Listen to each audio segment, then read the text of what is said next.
Chip Hanauer, the defending national champ, hopes to prove that his sled, the Atlas Van Lines, is still the fastest boat in the fleet. Kropfeld and Hanauer, the racing and rivalry continue.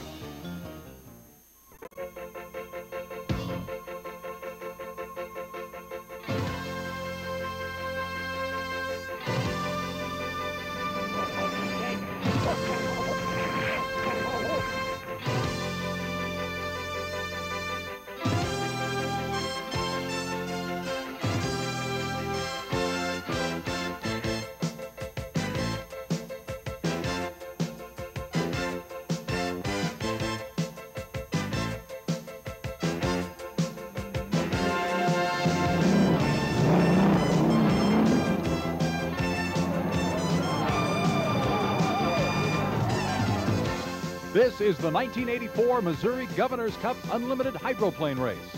Brought to you by Ford and your local Ford dealer.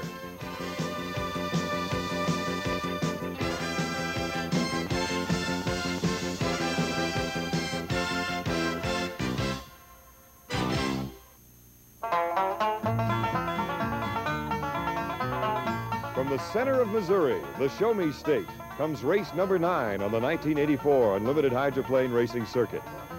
Hi, everybody. I'm Don Poyer, and welcome to Lake of the Ozarks, Missouri, a beautiful setting for the second-to-last race for 1984. From here, we go on to Houston and the World Championships next week.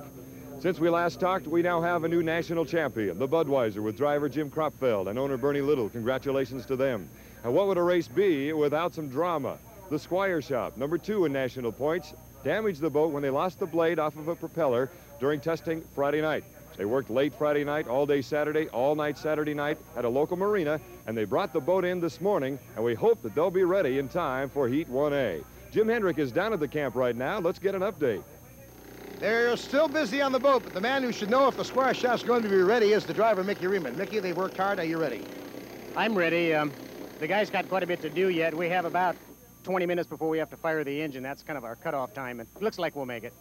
Okay, they've worked very, very hard. They've been a hard luck team all year, and I understand, as I recall the last race at San Diego, the saltwater darn near killed the engine of Tosti, Asti, and Don Poyer's down there to find out how that team is ready to go. Jim, I'm with Steve Reynolds, the driver of the Tosti, Asti, and I would imagine you're probably the happiest person to be out of San Diego. You know, I love the weather, but I don't like the salt water. We came here, and all the problems we experienced down in San Diego just disappeared instantly. We're running great. We had a few problems earlier in the week. We got those ironed out, and boy, I'll tell you what, the Tosti is ready to run. Okay, I'm excited. Anxious to see you out there. Thank you. Me too. I can't wait. It's been so long since we've been competitive. I'm ready to go. Okay, the Tosti is ready. Let's go now to Jim Hendrick for the lineup of Heat 1A. Well, Don, all in all, there are 9 unlimited hydroplanes here for the Missouri Governor's Cup. 5 will run in Heat 1A and 4 in Heat 1B. Now let's check the lineup for Heat 1A. Jerry Hopp will pilot the Rampage 3, the U-20. He checked in at a qualifying speed of 108.030. Miss Executone Telephone with George Johnson at the wheel. Qualifying speed 125.313.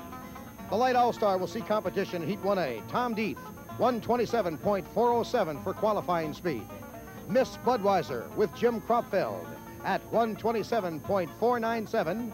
And the Squire shop with Mickey Remund at 132.120. And that's the way they stack up for Heat 1A today. In Heat 1B, 4 boats, and Don Poyer has that list.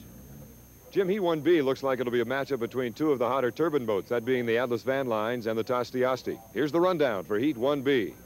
First of all, the American Speedy Printing, the U6 with Ron Snyder, the Buckeye out of Ohio, at a speed of 108.972. The U-22, the Joe Ritchie Spirit of Detroit, with Todd Garling aboard, qualifying at 113.953. The U-10, the Miss Tosti Asti, the turbine-powered boat with Steve Reynolds out of Seattle, qualifying at 131.310. And the U-1, the Atlas Van Lines with Chip Hanauer aboard, qualifying at a sizzling 142.360 miles per hour. So the stage is set for Heat 1A, 1B in the Missouri Governor's Cup on Lake of the Ozarks for 1984. We'll be right back with our first action of the day in just a moment.